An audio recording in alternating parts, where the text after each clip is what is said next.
You are lying in your bed right now, or maybe you're sitting on your couch about to sleep, and you have absolutely no idea that what you're about to do tonight could silently damage your brain. Not tomorrow, not in 10 years, tonight.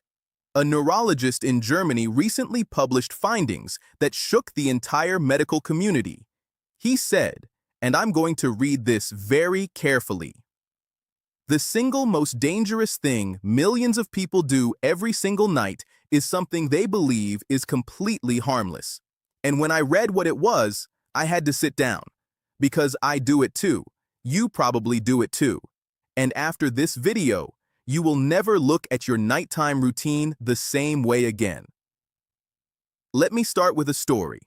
There was a 44-year-old man, a school teacher, fit, non-smoker, no family history of heart disease. He ate decent food. He walked in the mornings. His colleagues called him the healthiest person in the office. One morning, his wife found him confused, unable to speak clearly, his left arm hanging limp at his side. He had suffered a massive ischemic stroke in his sleep. The doctors at the hospital asked his wife about his habits, and when she described his nightly routine, one senior neurologist quietly nodded and said, "We see this pattern every single week." The teacher survived, thank God, but he lost the ability to teach for over a year. His life was never the same. And here is the terrifying part. The warning signs were there. Every single night. But nobody knew what to look for.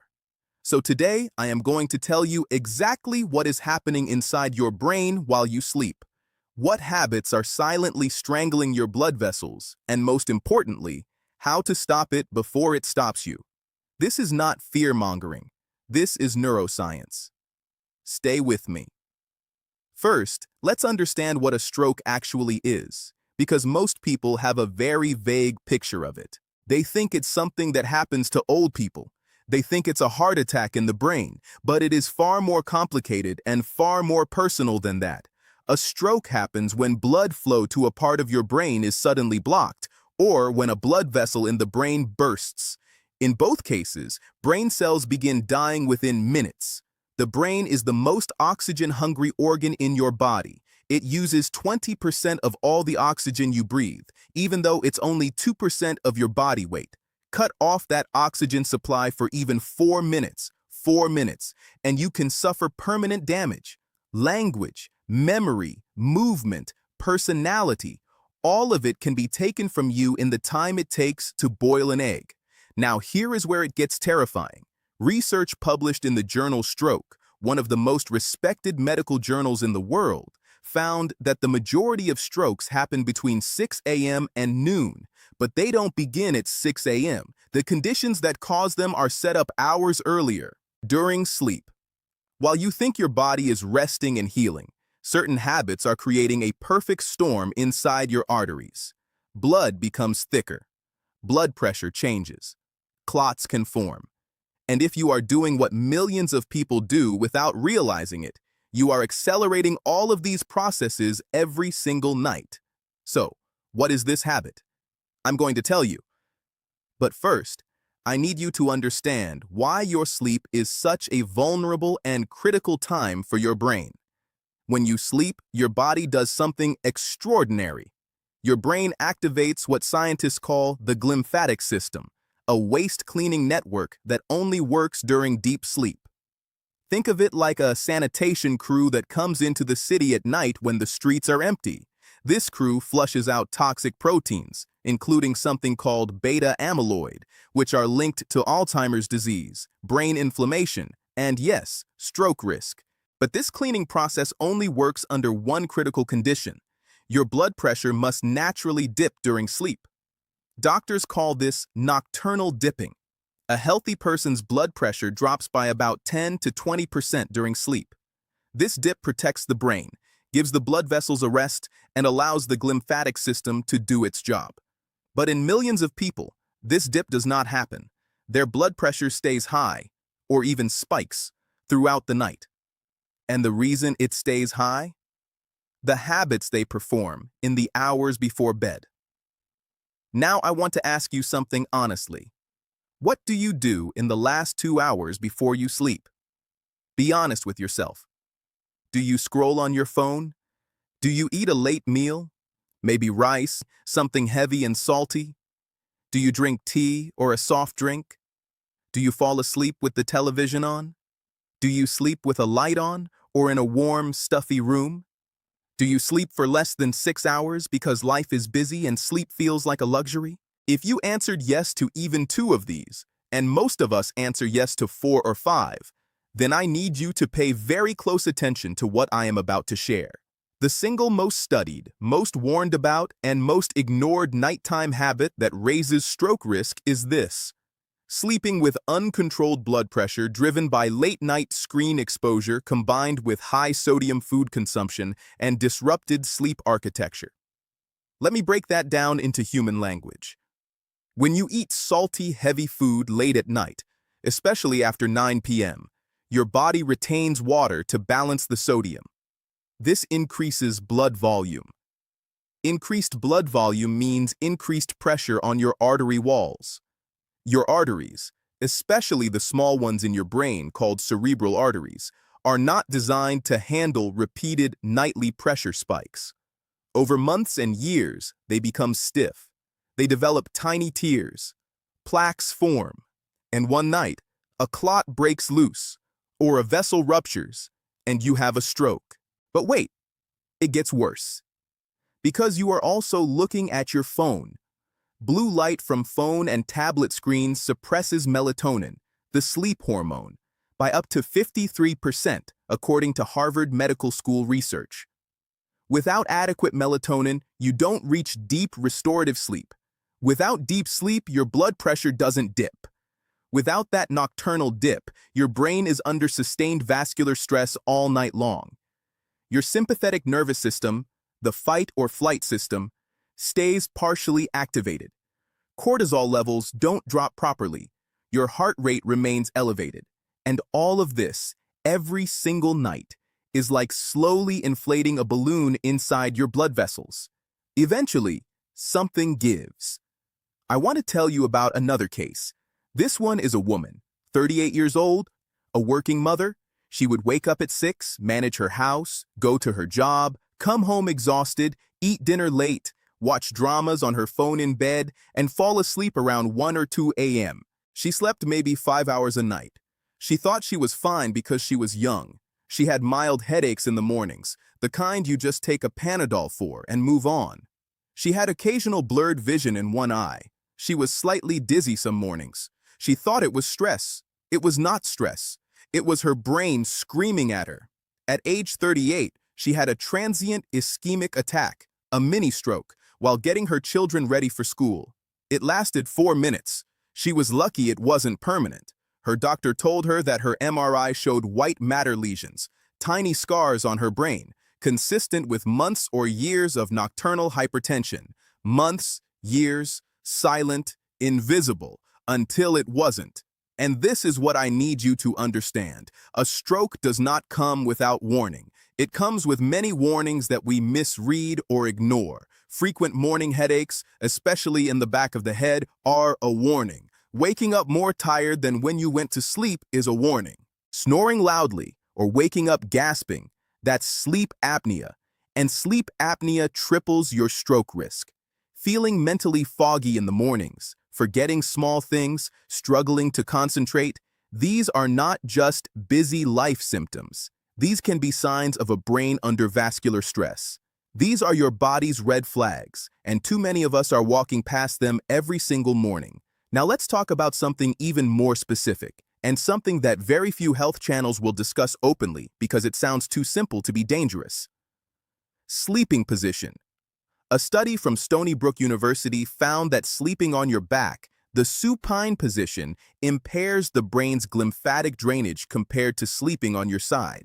This means that toxic waste products, including inflammatory proteins, accumulate more in the brain when you sleep on your back. These proteins increase vascular inflammation, which increases stroke risk. Now, I am not saying sleeping on your back will give you a stroke tomorrow. But combined with everything else, the late eating, the phone use, the short sleep, the unmanaged blood pressure. It adds another layer of risk that most people have never heard about. Let me also talk about something that is deeply cultural in South Asia, the Middle East, and many parts of the world, and that is the nap, the afternoon nap. Research from the University of Cambridge, published in 2023, analyzed data from over 350,000 people. They found that habitual daytime napping for more than 1 hour was associated with a 25% higher risk of stroke. Not because napping is inherently dangerous. Short naps of under 30 minutes can actually be beneficial.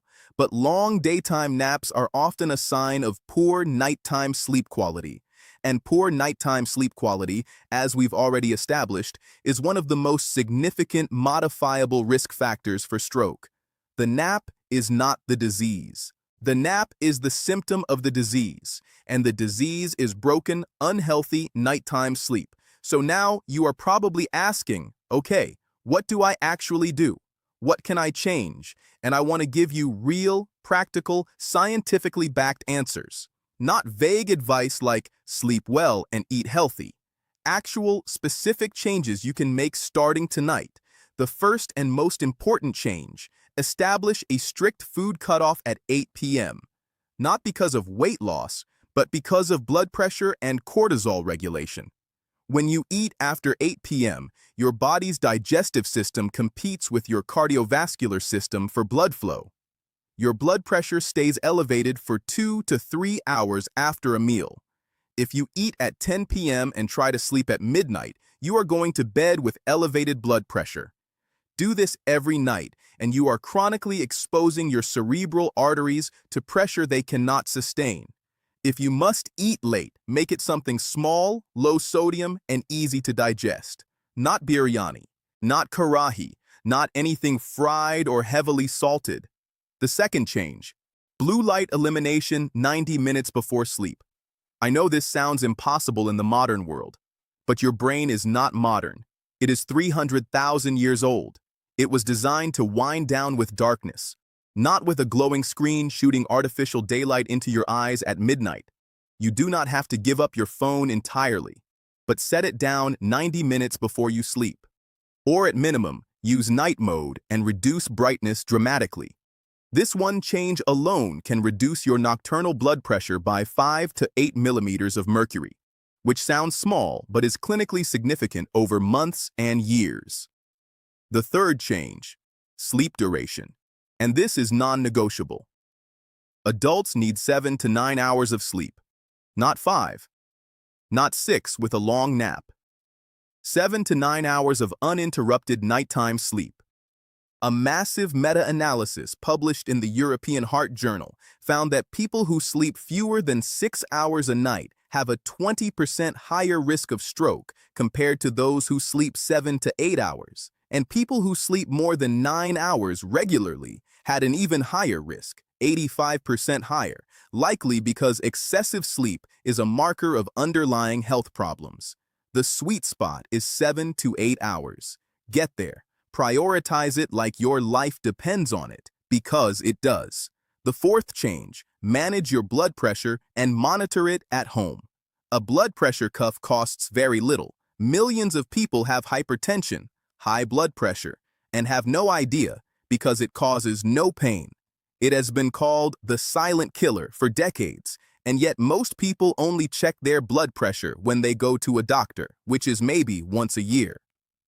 Buy a home blood pressure monitor, check it every morning before you eat and every evening before you sleep. Normal is below 120/80. If you are consistently seeing numbers above 130/85, speak to a doctor. Do not wait. High blood pressure is the single most important modifiable risk factor for stroke, and it does its most damage at night while you sleep, while you have no idea it's happening. The fifth change: address sleep apnea. This one is urgent. If your partner tells you that you snore loudly, gasp in your sleep, or stop breathing during sleep, please take that seriously. Sleep apnea means your brain is being repeatedly deprived of oxygen throughout the night, sometimes hundreds of times per night. Every apnea event spikes your blood pressure, strains your heart, and damages your cerebral blood vessels. Sleep apnea is diagnosed with a sleep study and is treated with a CPAP machine or positional therapy. It is manageable, but you must address it. Untreated sleep apnea can increase your stroke risk by 300%. 300%. I also want to mention dehydration, something almost nobody connects to stroke risk. When you sleep, you breathe out water vapor with every breath. You can lose up to 1 liter of water during a normal night of sleep. If you are already mildly dehydrated when you go to bed, which most people are because they stop drinking water after dinner to avoid waking up to urinate, your blood becomes thicker and more viscous by morning. Thicker blood is more likely to form clots. More clots means higher stroke risk. The simple solution is to drink a glass of water before sleeping. Not a lot, just a glass, and keep water by your bedside for when you wake up. Hydrate before you check your phone in the morning. Your brain will thank you. Now I want to speak directly to those of you who are watching this and thinking, this is not about me. I'm young. I'm in my 30s or 40s. Strokes don't happen to young people. I need you to hear this very carefully. According to the American Stroke Association, strokes in people under 50 have increased by over 40% in the last 2 decades. 40%. Young people are having strokes at unprecedented rates, and the reasons are the exact habits I have described today. Late-night phone use, poor sleep, high-sodium diets, undiagnosed hypertension, sedentary lifestyles, chronic stress. The disease has not changed. Our lifestyles have changed, and the disease is following us. There is one more thing I want to share before I close. And this is about the people you love. The person watching this video right now, you might be healthy. You might be fine. But think about the people in your home. Your spouse who falls asleep with the TV on every night. Your mother who eats dinner at 10 p.m. because that's when the family gathers. Your father who snores so loudly the walls shake but refuses to see a doctor because it's just snoring. Your teenage children who are on their phones until 2 in the morning. The habits I have described today are not individual problems. They are household problems. They are cultural problems. And they are silently raising the stroke risk of the people you love night after night, year after year, without anyone knowing until the morning someone is on the floor and the ambulance is on the way. Share this video with them, not to frighten them, but to give them information they deserve to have.